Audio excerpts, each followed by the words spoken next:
Hello and welcome to my class. आज हम discuss करेंगे क्लास 12th का प्रिंसिपल ऑफ मैनेजमेंट। बेसिकली ये मैनेजमेंट का ही एक जो हमने मैनेजमेंट का सिग्निफिकेंस पढ़े थे और फंक्शन ऑफ मैनेजमेंट पढ़े थे, उसी का नेक्स्ट पार्ट है। इसमें थ्योरीज ज़्यादा हैं, डेफिनेशंस ज़्यादा हैं और कुछ इसमें रूल्स एंड रेगुलेशंस हैं मैनेजमेंट के रिगार्डिंग। इसमें हम करेंगे introduction of principal of management, meaning and the principle of management, nature, feature, characteristic of principle of management, significance of or importance principle of management, Fayol's principle of management, F.W. Taylor scientific management, principle of scientific management, technique of scientific management and Fayol versus Taylor comparison। इसमें introduction start करते हैं। Management has to perform the number of the function to achieve the organization goal, such as the management function can be effectively performed through the application certain principle of management। Management जो होता है बहुत सारे लोगों का एक group होता है, फंक्शन होता है जिसमें एक ऑर्गेनाइजेशन का गोल, एक फर्म का गोल, एक कंपनी का गोल अचीव करने के लिए बनाया जाता है। इसके कुछ प्रिंसिपल हैं, लॉज हैं, इस्टेब्लिश फैक्ट्स हैं जिनको प्रिंसिपल ऑफ मैनेजमेंट्स के ज़रिए से इस्टेब्लिश करने की और ग्लोबलाइज करने का तरीका है। Meaning of the principle of management. Principle of the management are the board general guidelines to decision making and the behaviour of manager. ये नॉर्मली एक बोर्ड जनरल गाइडलाइंस होती है, एक नॉर्मली तरीका होता है मैनेजर के डिसीजन लेने के लिए। The principle are sir the general principle guidelines to the manager to making decision. ये प्रिंसिपल्स जो होते हैं, कुछ लॉज होते हैं, इस्टेब्लिश लॉज, जो मैनेजर को डिसीज़न लेने के लिए बहुत ज़्यादा फ़ायदेमंद होते हैं। एक्शन सॉल्विंग और प्रॉब्लम और सिस्टमेटिकली वर्क को इम्प्लीकेट करना।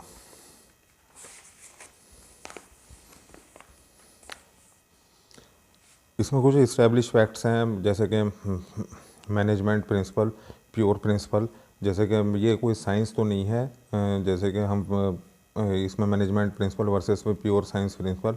साइंस में जो होता है एक इस्टेब्लिश फैक्ट होते हैं, हाइपोथेसिस होती है कि इसका ये रीजनिंग है, बट मैनेजमेंट में उतनी इस्टेब्लिश फैक्ट्स नहीं होते हैं। इसमें जो है टाइम टू टाइम चेंजेस भी होते रहते हैं, आते हैं। Derivation of the principle of the management. Principle management are derived in the develop of the following two steps: observation and the experiment। कि ऑब्जर्वेशन वो होता है कि जैसे कि किसी कंपनी को कोई प्रोडक्ट बनाना है, मान लीजिए कि एक फार्मास्यूटिकल कंपनी है, फार्मास्यूटिकल कंपनी जो अपना पैरासीटामोल साल्ट बनाती है, PCM जिसे कहते हैं, तो वो ऑब्जर्वेशन है कि वो बुखार के लिए ही बनता है। या फिर जैसे कि जनरल गाइडलाइंस होती हैं किसी और कंपनी का, कि एक शूज़ की कंपनी का हम एग्जांपल ले सकते हैं। शूज़ जो होते हैं, समर के शूज़ अलग होते हैं, विंटर्स के शूज़ अलग होते हैं। या सॉक्स ले लीजिए, सॉक्स विंटर के अलग होते हैं और समर के अलग होते हैं।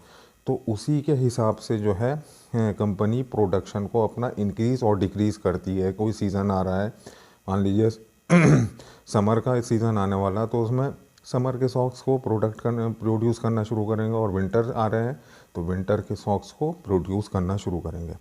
ये एक एक्सपेरिमेंट है, एक बहुत छोटा सा एक एग्जाम्पल है experiment. The guidelines through the observation are repeatedly experiment as their validity. कि जो गाइडलाइंस होती है हमारे एक्सपेरिमेंट के हिसाब से, उन्हीं को टाइम टू टाइम जो है ठीक करके फिर दोबारा से उसको ठीक करना और उसी के हिसाब से चलना।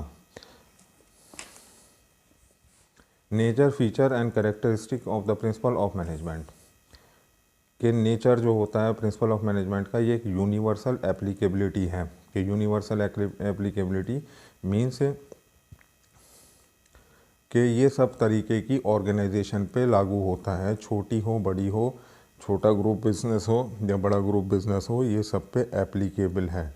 जनरल गाइडलाइंस के एक तरीके से जनरल जो होती है गाइडलाइंस इसके, उसमें यह है management are the guidelines to action and the can not be use to the tailor made tool.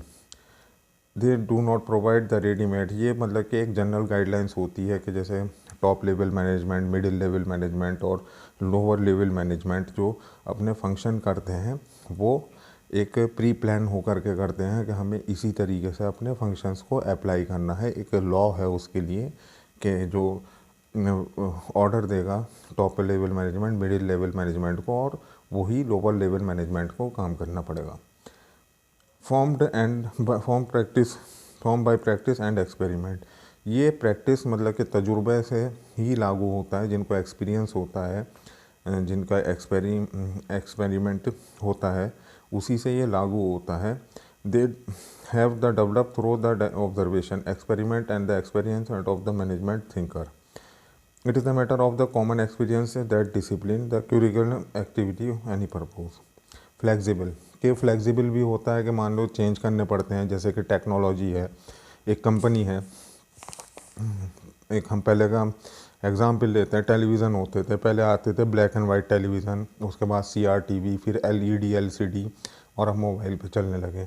तो इनमें जो है टेक्निकली चेंजेस होते रहते हैं कि, लेकिन हमारा मकसद टीवी ही देखना, वीडियो ही देखना होता है। कभी बहुत बड़े टीवी होते थे, फिर CRTV आए, कलर टीवी जिसे कहते हैं, फिर LED LCD आए, वो उसके बाद में मोबाइल पे देखने लगे, अब वॉल टीवी भी आने लगे, वॉलपेपर टीवी। तो ये टेक्नोलॉजी जो चेंज होती है वो फ्लेक्सिबल होती है कंपनी में। अब हम आज की डेट में CRTV अगर कोई लॉन्च करे तो फेलियर हो जाएगा। आज की डेट में अगर कोई VCR VCP लॉन्च करता है, जो बहुत पहले आते थे, वो भी फेलियर हो जाएंगे।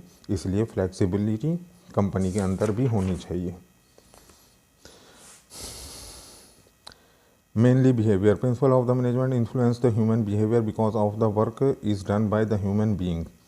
के जो हमसे ह्यूमन बिहेवियर मीन्स के ये ह्यूमन रिसोर्सेज बेस्ड है, कि जो ह्यूमन बीइंग होते हैं उनका वर्क करने का तरीका भी चेंज होता रहता है, उनकी एजुकेशन भी अलग अलग होती है। तो ये भी प्रिंसिपल ऑफ मैनेजमेंट का एक पार्ट है।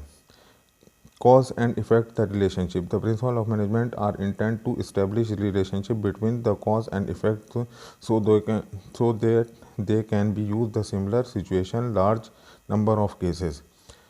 कि एक केस देखा जाता है कि मतलब सेम टाइप की सिचुएशन होती है और उसमें रिलेट करते हैं, कोरिलेट करते हैं कि हमें पहले पास्ट का कोई एक्सपीरियंस होता है किसी चीज़ को प्रोड्यूस करने में, तो हम उसी को रिपीट करते हैं। जैसे कि एक 10th का टीचर है इंग्लिश का, कि वो इंग्लिश का लिटरेचर बहुत अच्छी तरीके से पढ़ा देता है, उसे पता होता है कि कौन सा सब्जेक्ट ज़रूरी है, कौन से टॉपिक ज़रूरी हैं, क्योंकि उसके पास 10 12 15 साल का एक्सपीरियंस है।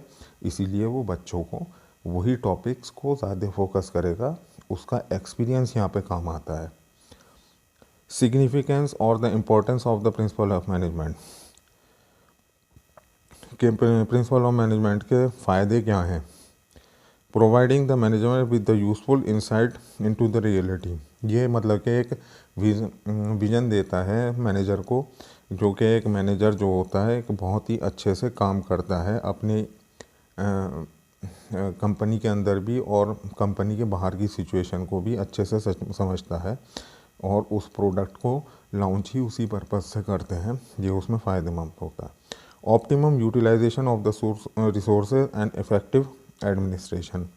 एक जो रिसोर्सेज का यूज़ है, रॉ मटेरियल्स हुए, मशीनरीज हुई, ह्यूमन लेबर हुआ, इन सब का बेहतर तरीके से यूज़ करना और इफ़ेक्टिवली एडमिनिस्ट्रेशन का करना। जैसे कि इनपुट, मिनिमम इनपुट और मैक्सिमम आउटपुट वाली जो थ्योरी होती है उसको यूज़ करना। Scientific decision, the management decision must be based on the fact and the justifiable in the terms of the intent purpose. कि इसमें एक साइंटिफिक डिसीजन होते हैं। Decision based on the principle management are free from the bias and prejudice. They are based on the objective assessment of the situation, emphasize और the logic rather than the blind faith। इसमें कुछ reasons होते हैं scientific decisions. जैसे कि एक car launch हो रही है, उसमें एयर कंडीशन होता है, उसमें हॉट एयर कंडीशन भी होते हैं। तो ये सब साइंटिफिकली उसमें रखा जाता है कि समर का सीज़न भी आएगा, विंटर का भी आएगा, स्प्रिंग भी आएगा, तो उसको उसी हिसाब से फैसिलिटेट करना एक साइंटिफिक डिसीज़न होता है। ये नहीं कि हम, कि तो खैर हमारे ऊपर भी डिपेंड है कि हम, जाहिर सी बात है कि गर्मियों में हीटर तो चलाएंगे नहीं, एसी ही चलाएंगे, ये अलग अलग मैटर्स हैं। इसी तरीके से कंपनीज़ के भी कुछ अपने ऑब्जेक्टिव होते हैं। Meeting change the environment requirement, meeting होती रहती है, जो टाइम टू टाइम मीटिंग चलती है बोर्ड्स की, उसमें जो है एनवायरनमेंट के रिक्वायरमेंट के हिसाब से चेंज करते हैं, उसी से मीटिंग लेते रहते हैं। Fulfilling the social responsibility, management का एक जो होता है, जो गवर्नमेंट की तरफ से नॉर्म्स है, CSR, कॉर्पोरेट सोशल रेस्पॉन्सिबिलिटी, ये बाद में भी पढ़ाया जाएगा। MBA में एक पूरा चैप्टर भी होता है कि सोशल रेस्पॉन्सिबिलिटी एक होती है अपने ही एम्प्लॉयज़ के लिए, और एक होती है toward the society, pure people, उनको अपलिफ्टमेंट कराना, उनको मेडिकल फैसिलिटी देना, उनको एजुकेशन देना, और उनको वक्त वक्त पे छुट्टी देना अपने एम्प्लॉयज़ को, ये सोशल रेस्पॉन्सिबिलिटी के अंदर आता है एक कंपनी के टर्म से। Management training, education and research, management की ट्रेनिंग, एजुकेशन और रिसर्च ये बहुत ज़रूरी है कि हर 5 साल में जैसे कि मैनेजमेंट की ट्रेनिंग होती है, टेक्नोलॉजी चेंज होती रहती है, एजुकेशन और रिसर्च एक टेक्नोलॉजी के ऊपर ये कहा जाता है कि वो हर 5 साल में चेंज हो जाती है। जैसे कि अब हम ऑनलाइन टेलीविज़न देख लेते हैं, लेकिन यही कुछ पहले डिश एंटीना हुआ करता था। डिश एंटीना से पहले नॉर्मल एरियल एंटीना होता था। एरियल एंटीना से पहले कुछ भी नहीं होता था वैसे, तब उससे पहले तो कुछ भी नहीं था। जैसे कि VCR था एक वीडियो कैसेट रिकॉर्डर, उसके बाद DVD आए, उसके बाद में मोबाइल आए। तो ये सब टेक्नोलॉजी की वजह से चेंज होते रहते हैं।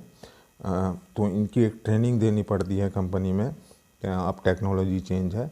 ये नहीं कि आज की डेट में हम ये समझें कि VCR के मैकेनिक या VCR वाली टेक्नोलॉजी को हम आज की डेट में अप्लाई कर देंगे, ये कंपनी में पॉसिबल नहीं है। एजुकेशन भी होती है और रिसर्च भी होती है कि आने वाला वक्त कैसा है, कि हमें आने वाले वक्त में क्या रिक्वायरमेंट्स होंगी, वो कंपनी पहले से ही एक अपनी रिसर्च डिपार्टमेंट बनाता है, उसके ज़रिए से करते रहते हैं।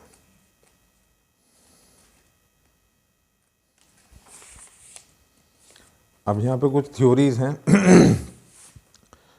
Importance of the principle of management, providing the management with the useful insight and into the reality, optimum utilization of the resources and effective administration, scientific decisions, meeting changing environment requirement, fulfilling the social responsibility, management training and education। ये 6 जो हैं importance of principal of management है। अब हम अपना अगला इस chapter को नेक्स्ट वीडियो में कवर करेंगे। Thank you very much.